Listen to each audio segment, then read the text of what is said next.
Tiene la palabra el diputado Héctor Recalde.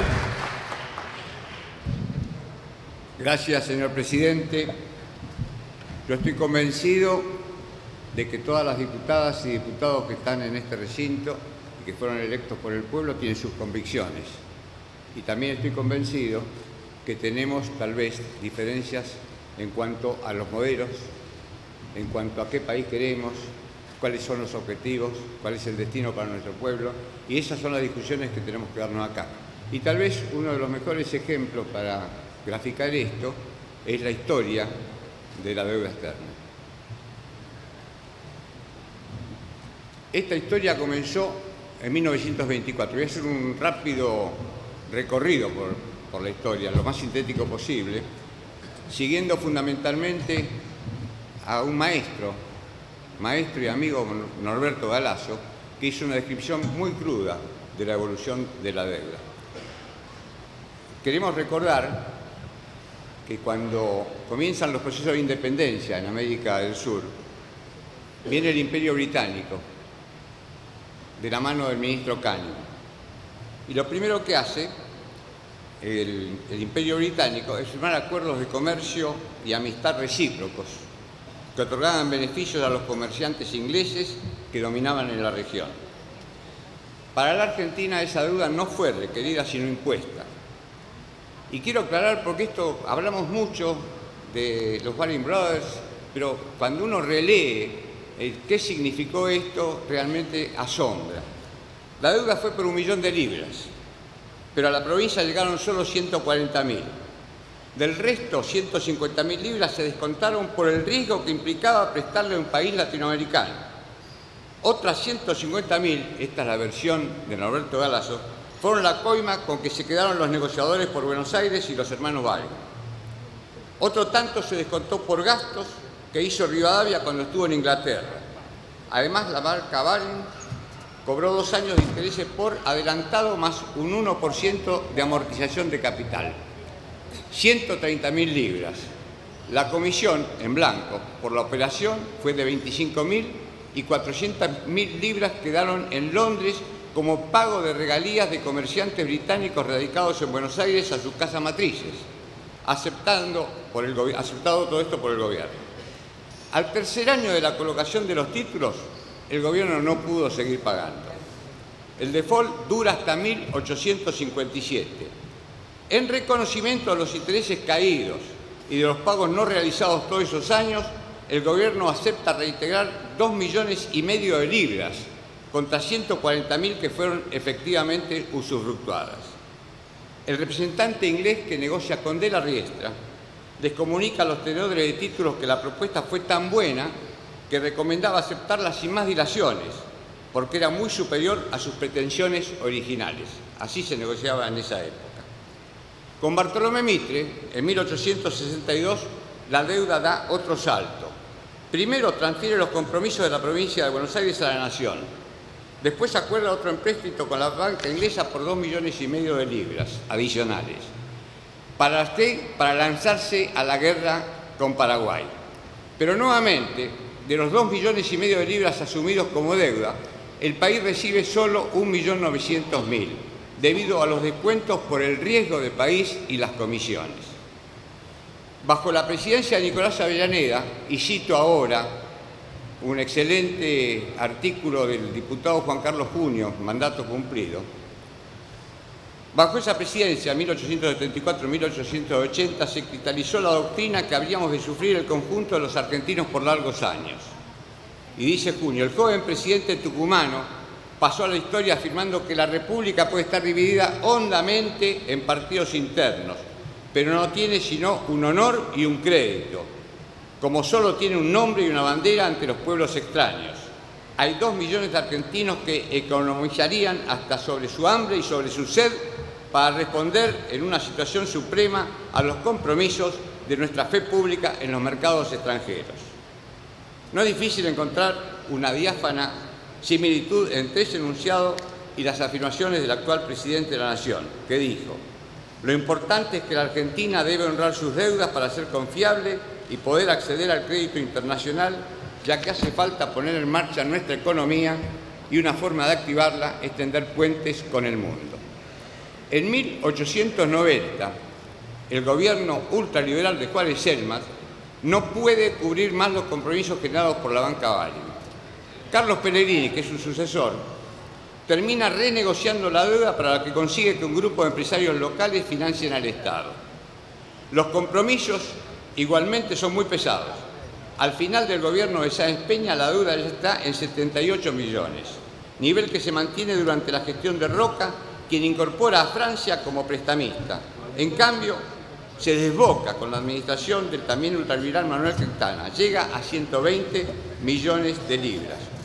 También es justo recordar que bajo la gestión de Roca, su canciller Luis María Drago, y acá sí podemos hacer un homenaje a un argentino con mucha claridad, Luis María Drago, con motivo del asedio militar a Venezuela por parte de Gran Bretaña, Alemania e Italia, invocando el no pago de los servicios de la deuda pública, formuló la doctrina que lleva su nombre, la doctrina Drago, que tiene su clara expresión en la siguiente sentencia: el capitalista que suministra su dinero a un Estado extranjero sabe que contrata con una entidad soberana y es condición inherente a toda soberanía que no puede iniciarse ni cumplirse procedimientos ejecutivos contra ella. Esta doctrina Drago es de estricta aplicación en esta coyuntura histórica de nuestro país.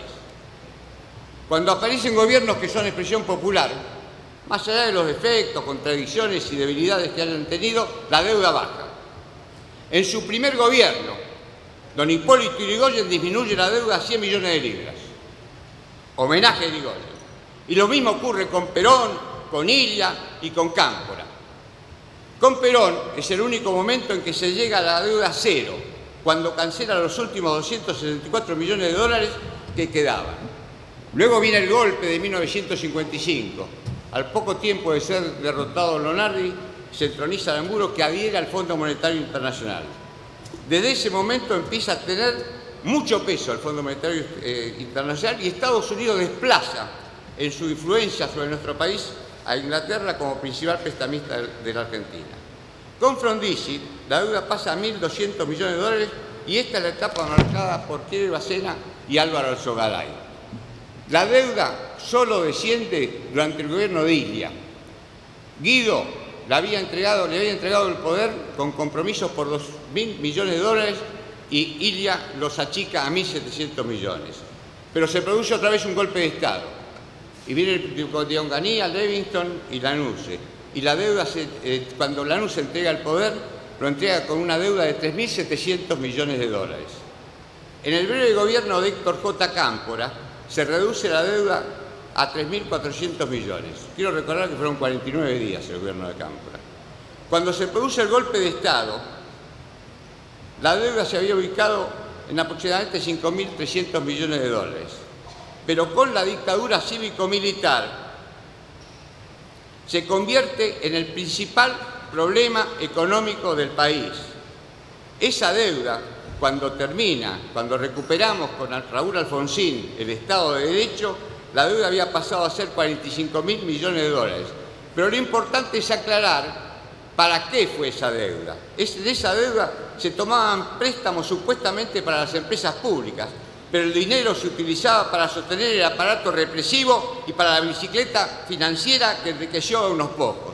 Por eso es muy importante, señor presidente, que se constituya la comisión bicameral que investiga las complicidades civiles con la dictadura de 1976. Otra etapa de la deuda es en algún modo impuesta. La banca estadounidense tiene un gran acceso de liquidez por los depósitos de los jeques árabes, que se enriquecieron con la fuerte suba del petróleo en 1973, cosa que hoy no sucede. Martínez de Oz, desde el Palacio de Hacienda, es un socio inmejorable para los banqueros. La estatización de la deuda privada la diseñaron González del Solar y Cavallo, y también intervino Carlos Melconian. Tuvo un costo de 15.000 millones de dólares, por lo que la dictadura llevó la deuda de 5.300 a 45.000 millones, como decía hace un rato. Cavallo le dijo a las empresas más beneficiadas, como Celulosa, Pérez Compán, Citibank, Asindar, Bridas, Alpargatas, Banco Ganadero, Fortabás y Tequín, que refinanciaran sus deudas en dólares a largo plazo, que el Banco Central les vendería dólares al precio de ese momento. De esa forma, les licuó la deuda en medio de un periodo de alta inflación. El doctor Raúl Alfonsín, a quien también le brindo homenaje, intentó pelear para demostrar la ilegitimidad de la deuda hasta 1985, y honremos también la investigación que hizo Alejandro Olmos y el fallo del juez Ballesteros. Quiero recordar que el doctor Raúl Alfonsín logró rescatar las valijas con documentación que se habían llevado los hijos de Mariano Grondona y Martínez de Oz del estudio Klein Mayral. En 1988, 8 meses antes del golpe de mercado que lo derribó del poder, Carlos Menem arregló a favor de los acreedores con el Plan Brady de 1992, tomando a valor nominal títulos que valían en el mercado un 18%. Alfonsín tuvo que dejar una deuda de 60.000 millones de dólares, pero Menem, al terminar su mandato, la elevó a 122.000 millones de dólares. Además, aceptó la capitalización de bonos en la privatización de empresas públicas. Fue una pérdida enorme para el Estado que condiciona el futuro de varias generaciones. De eso estamos hablando también ahora. De la Rúa terminó con 132.000 millones de dólares de deuda y obviamente con la caída en default de 2002. Le correspondió a los gobiernos de Néstor Kirchner y luego de Cristina Fernández de Kirchner encauzar positiva y exitosamente la renegociación de la deuda heredada en los acuerdos del 2005 y 2010. Quiero decir que esto permitió llevar la relación entre deuda y Producto Interno Bruto del 114,76 en 2003 al 27,42 en el 2014.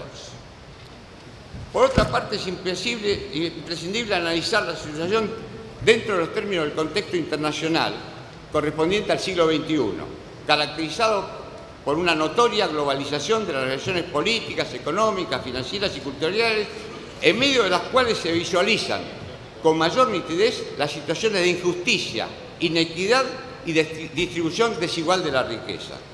La mayor parte de los estados y pueblos de la Tierra corresponde a los denominados países en vías de desarrollo, terminología que piadosamente oculta en muchos casos la permanencia de situaciones de explotación, marginalidad y pobreza en beneficio del capital internacional y las oligarquías locales asociadas. Los problemas derivados del endeudamiento externo constituyen un denominador común para estas sociedades a las cuales recientemente, como consecuencia de la crisis internacional, se han agregado también países considerados desarrollados o del primer mundo. En consecuencia, la situación argentina, pese a sus particularidades, no constituye un hecho aislado y mucho menos susceptible de merecer la condena y el castigo del mundo civilizado. Por el contrario, tal es la interrelación de los intercambios múltiples entre las naciones que el tratamiento y las soluciones adoptadas para la resolución de las dificultades se replican y generalizan por merecer que se discutan y resuelvan teniendo en cuenta las recomendaciones de los organismos internacionales o regionales. Y me refiero expresamente a la Asamblea General de las Naciones Unidas, que a propuesta de nuestro gobierno anterior, aprobó los denominados 9 puntos para la reestructuración de la deuda soberana. Esto fue el 10 de septiembre del 2015, que constituyen criterios de razonabilidad, equidad y respeto a los derechos humanos en todas las relaciones entre deudores y acreedores de la deuda pública. Entre estos principios se estipula el derecho discrecional de todo Estado a reestructurar su deuda sin sufrir el obstáculo de medidas abusivas. La buena fe y la transparencia en las negociaciones, la igualdad entre los acreedores, la inmunidad soberana de jurisdicción y ejecución ante los tribunales extranjeros, el respeto a los requisitos de inclusión y el Estado de Derecho. También debe contemplarse el crecimiento económico sostenido e inclusivo y el desarrollo sostenible, minimizando los costos económicos y sociales y fundamentalmente los costos humanos, agrego yo. Los acuerdos de reestructuración no se verán afectados, perjudicados u obstaculizados de otro modo por otros estados o por una minoría de los acreedores. Recordemos que reajustados fueron casi el 93%, solo resta un 7% de los acreedores. El 4 de noviembre de 2015, este honorable Congreso de la Nación sancionó la Ley 27.207, cuyo único artículo dispositivo declara de orden público esos principios básicos, los que forman parte del ordenamiento jurídico de la República Argentina. Quiero señalar que en el transcurso de este debate, en el seno de nuestra sociedad, hemos sufrido la pérdida del doctor Aldo Ferrer, maestro y figura señera de la vida pública de nuestro país durante la mitad del siglo pasado y lo que va del presente. Entendemos necesario y oportuno en estas circunstancias no solamente rendir su homenaje a su memoria, a la fuerza de sus convicciones, a la claridad de sus ideas y la forma de transmitirlas, y en particular a su activo testimonio teórico y político acerca del tratamiento que debía merecer la deuda externa argentina. Estuvo por venir acá a la comisión y la enfermedad que sufrió le impidió hacerlo. Un verdadero legado de Ferrer lo constituye el trabajo publicado en Le Monde Diplomatique, así como recientes artículos y declaraciones que se caracterizan por la profundidad, sencillez y contundencia de sus opiniones sobre el actual intento del Gobierno Nacional para superar atropelladamente el largo conflicto de los fondos buitres, bajo la etérea justificación de que llegarán inversiones del exterior y que se podrá acceder a los mercados internacionales. Voy a decir algunos de los argumentos del profesor Aldo Ferrer. La cuestión central, dice Ferrer, en el conflicto con los buitres es la respuesta al siguiente interrogante: ¿Su resolución es indispensable o solo conveniente para el futuro curso de la economía argentina? La suposición que después del arreglo con los buitres van a llegar las inversiones es una ficción. Ningún inversor argentino o extranjero que tenga un buen proyecto deja de realizarlo por el conflicto con los buitres. El pago a los buitres no es suficiente para que las agencias evaluadoras de riesgo mejoren la calificación de la deuda argentina, con la consecuente baja de la tasa de interés. Si la estrategia neoliberal avanza hasta sus últimas consecuencias, como en el pasado, se produciría una severa limitación de la autonomía a las condicionalidades externas, una severa limitación de la autonomía de la política económica subordinada a las condicionalidades externas y las preferencias de grupos con posiciones dominantes en el mercado interno. No es una buena señal presentarse en los foros internacionales criticando al gobierno anterior. Esto podría repetirse en un próximo gobierno, eventualmente de otro signo, transmitiendo la imagen de un país inestable e impredecible que puede desalentar a potenciales inversores. Por otro lado, los aplausos de Davos y la complacencia del Fondo Monetario Internacional y del Tesoro de Estados Unidos son un espejismo. Son los mismos aplausos que en su momento festejaron a los ministros responsables de las políticas de la dictadura cívico-militar y de la década de los 90. En relación a los fondos buitres, la oferta realizada implica un pago 3 veces mayor al que aceptó más del 92% de los tenedores de la deuda original. Cuanto mayor es el desvío entre ambas operaciones, peor es la calificación que merecen los actuales negociadores. La oferta fue planteada antes que el Congreso debata y derogue las leyes que impiden pagar más que en los canjes de 2005 y 2010. Esto afecta a la división de poderes y la soberanía. El Congreso deberá ahora aceptar la imposición de griesa o desautorizar al Poder Ejecutivo Nacional. También corresponde no pasar por alto la cuestión de los posibles reclamos de los acreedores reestructurados en 2005 y 2010. Y digo que uno de los problemas que caracteriza la posibilidad de llegar al acuerdo que propone el proyecto del Poder Ejecutivo es la inseguridad jurídica, no solamente con los acreedores reestructurados en 2005 y 2010, sino también con los actuales. Hemos visto qué pasó con la apelación que hizo Griesa ante la Cámara de Apelaciones de Nueva York. Hemos pedido un dictamen de la Procuración del Tesoro. El Procurador General del Tesoro, el doctor Carlos Balbín, respondió al requerimiento en cuanto a que dictamine sobre los eventuales riesgos, lisa y llanamente declarándose incompetente, en razón de la materia, supongo. El doctor Marcelo Echevarne, del Estudio Cabanellas, dijo: creo que tienen baja chance de éxito los que quieran reclamar a pesar de haber sido reajustados. Pero es posible que haya litigios de los que ingresaron al canje, lo cual se puede evitar si Argentina lanza un pedido de consentimiento para evitarlo. Ambas opiniones no descartan totalmente el riesgo. Frente a esto hay quienes maximizan y otros minimizan el riesgo, pero nadie desconoce que existe un riesgo potencial. Y voy terminando, señor presidente. También el plazo del 14 de abril. En página 12 de hoy se publica un interesante reportaje al doctor Sebastián Soler, quien, entre otros conceptos, al referirse al mediado plazo del 14 de abril próximo, expresa que lo único que sucederá si el Congreso todavía no ha derogado las leyes y Singer no ha cobrado es que Singer tendrá que decir si rescinde el acuerdo o no. Si elige no rescindirlo, obviamente no pasa nada. Y si lo rescinde, el único acuerdo que se cae es el suyo, lo que francamente será una buena noticia dadas las mejoras indigeribles que obtuvo en ese acuerdo especial. Quita inferior, prioridad en el cobro, pago de honorarios legales. ¿Le vamos a pagar los honorarios a los abogados que embargaron la fragata? Eso también hay que preguntárselo. Toda decisión difícil en política supone dos preguntas. La primera, si la solución es justa. La segunda, si es útil.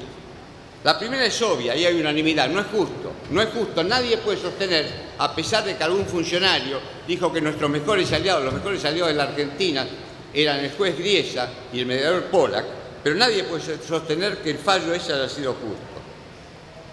En caso, la segunda es que sea útil. Entonces, una decisión injusta, para que sea plausible que la adopte un Estado soberano, debe ser útil, muy útil, de modo que justifique la violación de un imperativo ético, y esta no lo es. Resumo, creo que fue muy mala negociación. El posicionamiento de estado de necesidad para arribar urgentemente a un acuerdo debilitó la capacidad negociadora. Herramientas fundamentales como la resolución de Naciones Unidas del 10 de septiembre de 2015 no fueron utilizadas, con el agravamiento de que termino ya. Termine con tranquilidad. Yo creo que tenemos la fortuna de ensalzar a muchos hombres de nuestra patria. Creo que el nombre de la doctrina Drago, creo que las actitudes de Irigoyen, de Ilia, de Cámpora, de Perón, de Néstor Kirchner y de Cristina Fernández de Kirchner ornan a nuestra patria. Muchas gracias, señor presidente.